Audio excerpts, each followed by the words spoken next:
The Chrono Trigger series isn't a commonly recognized one. A game that had 2 ports and 1 sequel years ago is just a game that didn't survive into modern times. Those who've never even played an RPG know what Final Fantasy is. However, around 50% of the people I talked to in the past couple months who play video games regularly just didn't know what Chrono Trigger was. Now, I'm not stating my sample size is particularly accurate, but it's worth talking about. Chrono Trigger does show up now and again on top game lists, but less so than titles that have franchises behind them. Those who played Chrono Trigger praise it, but can a game that's falling more and more into obscurity really be considered one of the greats? It might just be a good game forgotten about, or it could be justifiably left in the past. Or maybe Chrono Trigger really could be one of the best games ever. The playtime of Chrono Trigger is around 20 hours. I beat it in 16 or so, but that was with a walkthrough. Most RPGs run anywhere from 30 to 90 hours though. And for Chrono Trigger to be under 20 is crazy short in comparison. Those couple hours flew by because the story is engaging and there isn't any filler. The game gets going as soon as you say go. There's no cutscene about the land is in turmoil or the chosen one will awaken and save time. No, there's none of that. You wake up, you walk to the fair, you go grind or you go do whatever you want. When you get to the fair, you meet your first party members. You go through time, you shenanigans around, you find out that the world will be destroyed in 1,000 years from the present by a being called Lavos. It's now up to you and your team to travel through time and figure out how to stop Lavos from destroying the world. Along the way, you can help fix up some of the problems happening in the past to make a better future. In the past, you find out an evil mage named Magus is going to summon Lavos, so you gotta stop him. In the future, humanity needs food and protection from mutants and monsters, so you gotta go help them out. In the prehistoric era, the lizard people are trying to exterminate human existence, so you gotta handle that too. It also turns out that in the prehistoric time, that's when Lavos lands on Earth and happens to remain dormant for thousands of years. Now in the sort of future, but still in the past, on a floating kingdom, Queen Zeal makes a machine to summon Lavos and unleash him across all of time in some junk. However, when trying to end her nonsense, Lavos is revealed and kills Chrono, the player character. Now everything after this is optional, but we're gonna just cover it broadly anyway. Through some janky time magic, Chrono is replaced by a dummy at the exact moment of his death, so the dummy dies and not Chrono. A ghost from the past is put to rest by his old friend Frog. The rivalry of monsters and humans in the present is settled in the past. Luca's mom was saved from a crippling injury. Robo plants a forest. Marley heals her relationship with her father while also releasing an old man from a treasure chest. And Robo fights Mother Brain, and also Girl Robo. Anyway, in the end, Lavos is defeated, and the ending is dependent on what you did throughout the game. There are multiple endings in Chrono Trigger, though they aren't all greatly distinguishable, but there are some subtle differences that do add uniqueness to each individual playthrough. All of this plot can affect the ending of the game, but more importantly, it gives the characters a lot of growth and focus. The story of Chrono Trigger is character driven. The characters are the ones who are being motivated to save the world. There's no ancient prophecy telling them to do so. It's the characters choosing to stop Lavos and save the future. But beyond the main goal, a highlighted example of the characters driving the story is in the Middle Ages plot. The story could have been delivered like, Magus will summon Lavos, go stop Magus. But instead, it revolves around the party member Frog. You meet Frog while attempting to rescue the Queen. After her rescue, you try to rally Frog up to fight Magus. You get him the Hero Seal, you get the Masamune, and then you go and avenge Frog's dead friend by defeating Magus. It all revolves around Frog and his redemption from his defeat at the hands of Magus previously. The whole Middle Ages section is framed around Frog, and the other timelines are no different. They all arc around the characters, making it feel like your party is growing, not just in stats, but in actual character development. Each of the side quests focus on at least one party member, so even if they loosely relate to the overall plot of defeating Lavos, the side quests do help out the characters you've been playing with for the past 10 hours. The story has a lot of character development linked into the main plot. The great characters being such a strong force in the story, and the story not having any required filler makes the game short. but feels satisfyingly packed with content. I feel like all the time periods had their own story that naturally flowed. I do think, however, that the future is lacking in comparison. The main thing that happens in the future, every time you visit, is exposition gets dumped on you. The first time you go there, you find out about Lavos. The second time you go there, you get talked to by the Guru of Time and get the Epoch. Even Robo's side quest seems so oddly detached from anything else going on in the future. You end up at a factory with robots and there's a girl robot all of a sudden. It's revealed that Robo was sent to spy on the humans and eventually kill them, but Robo was always super cool and really nice to everybody, so I didn't really feel anything when hearing that, because I knew he wasn't gonna be evil. And maybe if more time in the distant future was related to robots and not mutants or car chases, and maybe if Robo's betrayal had a lot more focus too, it might have sat better with me. As it is, I think the future is the weakest part of the game narrative-wise. The future isn't that bad really, but it can feel like the slowest part of the game at times. But the game keeps a relatively good pace to neatly fill up its short runtime. A big reason why the game is so short is because of the multiple endings. We live in a time now where you can just watch the different endings online, but back then, to see the endings, you'd have to beat the game all over again. A great way to incentivize players to see all endings is to make the game short, and it becomes even shorter with New Game Plus. That this game is designed around going through it multiple times with its short length, with New Game Plus, and with the different experiences with character interactions, and rewarding you with the different endings is just fantastic design. The story and the design of it are all just so tight and compact. There isn't any grinding or any boring moments. It's clean, it's neat, and it's just masterfully put together. New Game Plus seems like such an obvious idea now, but what I really like about it in Chrono Trigger is that it is implemented so you can go through the game and make different choices and get different endings without having to struggle with gear collection and leveling all over again. It's a fun feature that has a purpose beyond now just go through the game on God mode. It's a reasonable gift from the game to help encourage multiple replays.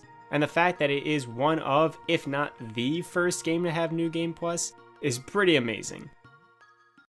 Now what really made Chrono Trigger for me were the characters.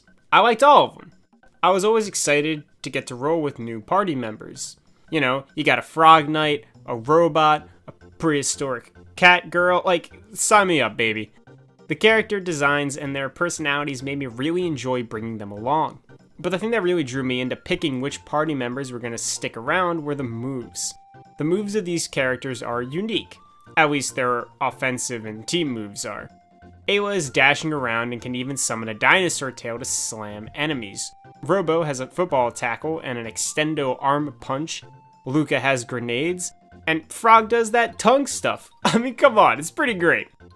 They all feel fun to use, and it's super cool to see all of their animations. Now from a gameplay perspective, using all the characters is great since there isn't too much overlap. And from a story perspective, each character has different input for different situations. The side quests, while relevant to the game's overall plot, also focus on the characters. And each side quest relates to one of the party members, either learning about Luca's intrigue with machines, Robo's purpose, or even Marley's relationship with her father. The character's the driving force behind the narrative, and they're the fun part of the combat. You know, my final party consisted of Chrono. Even though he doesn't talk, he had some of the best moves in the game, like the AoE ultimate damage or Confuse. And I also just felt kind of weird not having him in the party. I mean, he was like the player character. I didn't take him everywhere, but I did take him to all the important bits. The next guy in my roster was Robo. Robo just had a lot of HP and got a party heal pretty early on. He also hit pretty hard. He healed okay, and his moves were really fun to use and watch since it always kind of looked like he was dancing around. I also really like his design. And then finally, Ayla. You know, she hit like a truck, she doesn't use a weapon, so that's one less thing for me to worry about. And like Falcon Hit is my favorite thing ever. Her design is also super cool. I really loved her animations. The way she runs around and rolls into enemies and stuff was really appealing to me. And that Dragon Ball Z instant transmission triple kick is just, All in all, my team was pretty low on the magic side and massive on the physical damage and HP side, which is normally how I play games anyway. You know, they got their high health and their high damage output, and Robo had Cure Beam to heal, and Ayla had Charm to acquire items as well as Kiss to remove status ailments. Additionally, something I enjoyed about Chrono Trigger is the fact that my party is probably different from yours. We went through the same game, but probably using different characters and different moves, which probably made bosses that were hard for me easier for you, or vice versa. The fact that all party members are viable can end up creating things worth talking about. I tried finding out who the best party members were, and the internet just kinda gave up to preference. Every character has strengths and weaknesses. They all have actual strong moves and abilities that fit individual playstyles. And that's just on the mechanical level. I'm sure a lot of people brought party members along because they liked the way that they looked, or because of their personal investment with those characters' stories. Too long, didn't listen, the characters in this game are top tier excellent. Alright, so this is a little nitpicky, but I don't like how you can rename Magus. I know you can rename any character with the new or whatever they're called, but Magus had been Magus for like 10 hours. He had a boss fight, and like half of the game he's called Magus. And then when you finally get him in your party, you can change his name to like Buttfart or something. Like, it's just weird. Either way, great characters, great Buttfart. Let's just keep moving on. So, combat. The basics of combat are each fighting party member and enemy have a speed stat. That stat dictates how fast their individual action bars fill up. So characters with faster speed attack more often. Beyond that, there are 3 things that can be done in combat. You've got basic attacks, you got tech attacks, which are special moves and magical abilities, and item usage. Basic attacks are pretty self-explanatory. There are 2 things that I do want to mention about them though. I really like how Luca and Marley, who mainly use a crossbow and a gun, have attacks that involve their ranged weapons as well as their melee weapons. And I also really like the different animations and sound effects that go along with critical hits. So now tech attacks are going to be a large portion of this video. They contain special moves and magical spells. There's some meat to the tech moves, so bear with me. Tech moves use MP, big shock, and they have some sort of special animation to go along with them. You know, these tech moves do one of 3 things. They heal a party member, they do a large amount of damage to a single target, or they do a fair amount of damage to a group of targets. These moves have flashy animations that are specific to each character. Since every character has their own unique tech moves, it gives combat a pretty varied visual flair if you switch your party up a lot. Beyond the animations, tech moves also have the ability to hit multiple targets. How this is handled is pretty dope. Enemies are moving while in battle, horizontally, vertically, or just flipping around. Most area of effect tech moves hit enemies either in a horizontal line, a vertical line, or in a smaller circle. So your timing and when you use specific moves can affect combat in pretty important ways. The combat feels much more engaging, almost alive because of this. It doesn't feel stagnant, and that's mainly due to enemies engaging with the space around them. So tech moves are fun to use and are pretty engaging, but they have another level to them.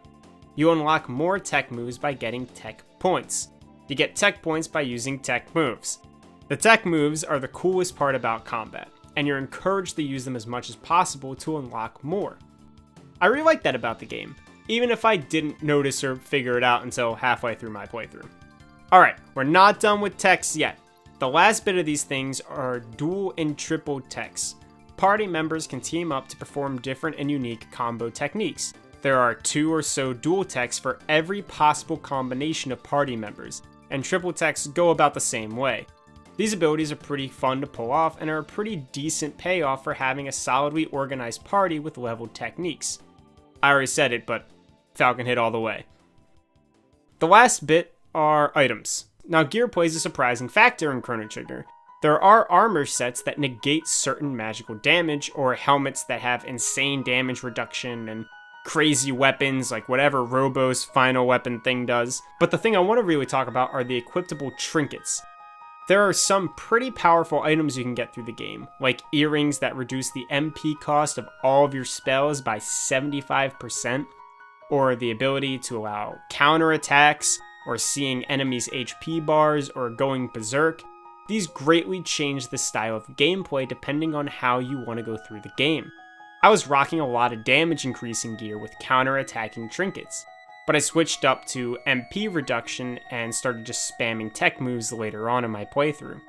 Those are two totally different styles of play, and that just adds a lot more personality to my playthrough. You know, the customization with the party members just gets to a whole extra level for the moves you use, the party members you take, and now like the style that you want to form around using those party members. Magic, counterattack, physical damage, whatever. And items are just great because they affect all these different styles, and the fact that all these styles are viable is just fantastic. Now for interactive items, well, they do what they do in every game. They heal, they restore MP, the usual stuff.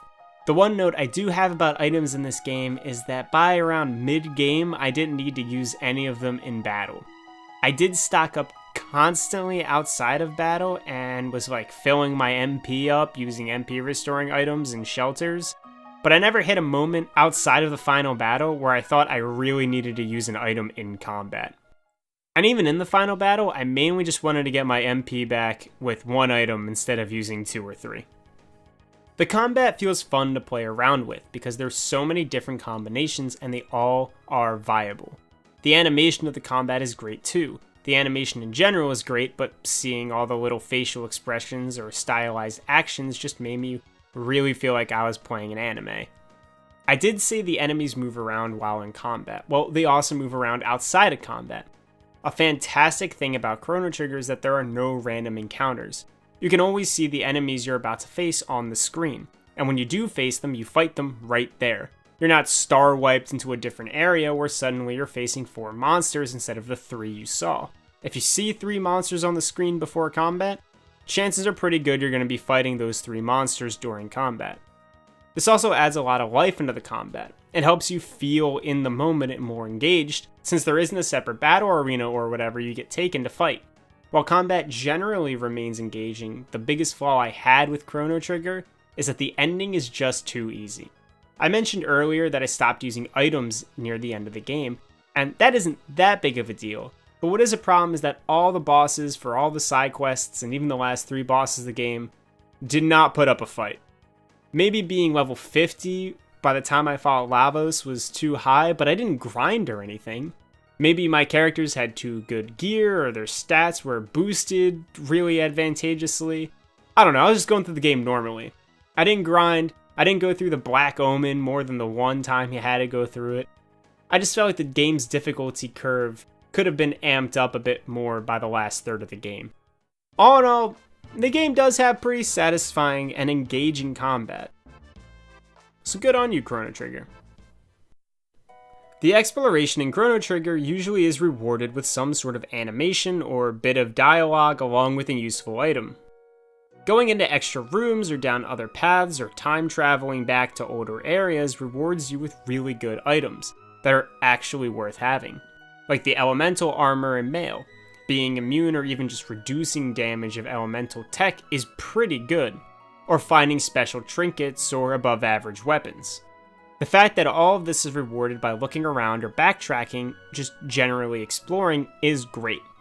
Because the journeys to the rewards are fun, and the rewards are actually worth getting, it makes the exploration pretty good. I personally don't find just the adventure of it being motivation enough for me to go explore. For me to do some side road task, I need more of a reason than just do it. Getting rewards like items or small character dialogue was enough for me to go and explore, and I really appreciate that. Chrono Trigger's exploration is fun, and has payoff. Some complaints I've read about Chrono Trigger talk about not understanding where to go, and they mean visually, and I can sympathize with that complaint. There are occasional areas with obscured doors or poorly conveyed passages that make it hard to sort of navigate. Having to figure out that you need to walk through basically walls can be pretty frustrating. I didn't have too much problem with this, mainly because those occurrences didn't show up that often. Chrono Trigger has a strong world map. It's really understandable where you can and can't go. The world doesn't have suburbs or small details covering the continents. Instead, you get cartoony looking villages and buildings that represent areas you can visit. This simplistic approach stops you from feeling lost. You know exactly where you can go and what you can enter on the world map. This is important because the world map is always changing. As you travel through time, the map changes to fit that time period. It's the same continents, generally, and they have sort of the same stuff at the same places on each continent. There are differences, but the main focus and the coolest thing about the world is seeing the changes of it over the course of time. Either by Chrono or his friends' actions, or by time itself, the world changes with every time period. So it being generally consistent over each iteration is very good. A sort of example of this is you kinda always know where the human home base is in every timeline, because it's always in sort of the same spot. I won't go into all the examples of this, but it is very cool to see, and it keeps you from being disoriented while swapping from time period to time period. The art design of Chrono Trigger is super strong. Akira Toriyama, the artist behind Dragon Quest and Dragon Ball, did the art for Chrono Trigger, and I love it. The anime style really gives life to the sprites. Their expressions and their movements have a lot of depth to them. They're fun. They're interesting to look at. The game's world and the inhabitants of it, regardless of what timeline, all look very unique and fascinating. Things are distinguishable. You can tell what everything is just by looking at it. There's also a visual consistency with everything. The buildings have a pretty natural evolution to their future dome shapes, and while locations end up being sometimes thousands of years apart, they look naturally consistent. They visually do a good job of bringing you into the game world, and the combat wouldn't be half as fun if there weren't great animations happening alongside it. The art is one of the strongest parts of this game. It really brings Chrono Trigger to life. Another thing that certainly breathes air into the lungs of Chrono Trigger is the music. The music is fantastic. I've been whistling and humming this soundtrack for the past month. The tracks really fit the settings, and they have this ability to catch the tone of the moment. Whenever Robo's theme plays, you feel hopeful, and Frog's theme always hits a home run whenever something dramatic is happening. All the music tracks are bursting with personality, which seep into the game, allowing each location, each boss fight, each big moment to feel different. Sound design is very important, and while the animations and the combat carry a lot of weight at Chrono Trigger, it's the music that truly adds the emotion into the game. The dialogue isn't anything special, but when there are sweet tunes grooving behind the words, it becomes elevated. And that's a good way to describe Chrono Trigger. A little pretentious, but I'd argue accurate all the same. Chrono Trigger does everything well, if not great, and each thing it does gets elevated by the rest. The combat is interesting and great on its own, but it's the animations and visuals which give it satisfaction when using Lightning 2 or Tri-Kick. The environments look awesome, and the characters are visually distinctive, but it's the music that's carrying the atmosphere in the environment, and it's the music carrying the emotion for the characters. This stuff is all unbelievable on its own, but added together, it makes an amazing experience. An experience that fittingly transcends time.